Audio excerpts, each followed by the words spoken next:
وقالت اليهود ليست النصارى على شيء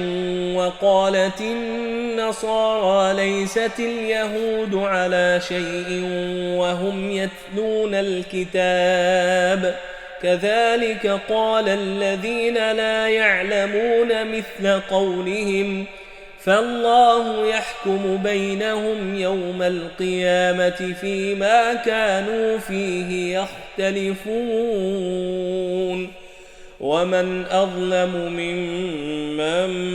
منع مساجد الله أن يذكر فيها اسمه وسعى في خرابها أولئك ما كان لهم أن يدخلوها إلا خائفين لهم في الدنيا خزي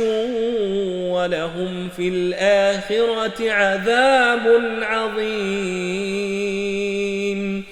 ولله المشرق والمغرب